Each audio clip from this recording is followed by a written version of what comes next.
So that's all Kanawha State Forest over there. And this piece of ground we're standing on is going to be gone. Another mountain in West Virginia that will soon be blown up.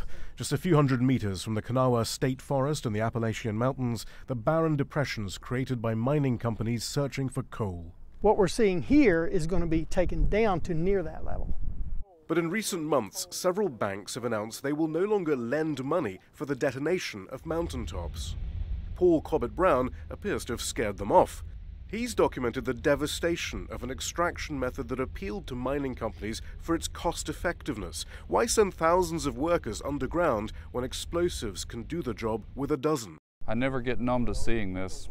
Every time I look at it, it's just as devastating to my soul as it has been to the landscape. Even by normal industry standards, mountaintop removal is a particularly dangerous form of mining. Toxic dust billows into neighboring communities after the explosions. Heavy metals leach into nearby water sources as the detonated layers of rock are pushed into nearby hills and valleys. Cancer rates are exaggerated here. Birth defect rates are through the roof. Heart, liver, lung, kidney disease, off the charts.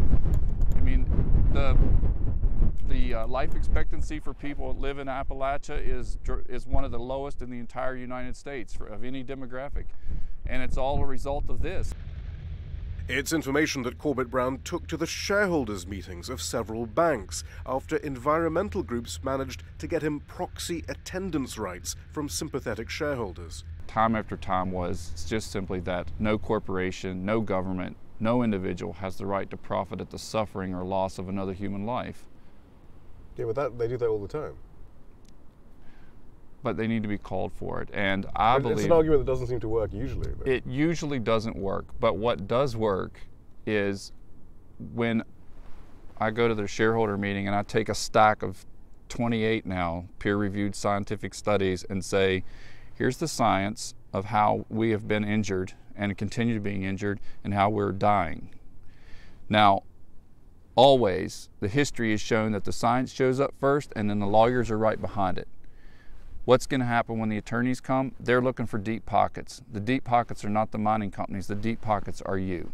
How much risk of this are you willing to take? The strategy is especially effective as the coal industry comes under threat from climate change regulation, alternative fuel sources, and an invigorated share divestment movement. Every time another bank gets out of this, the other banks look at them and say, if it's too big of a risk for them, maybe it's too big for us.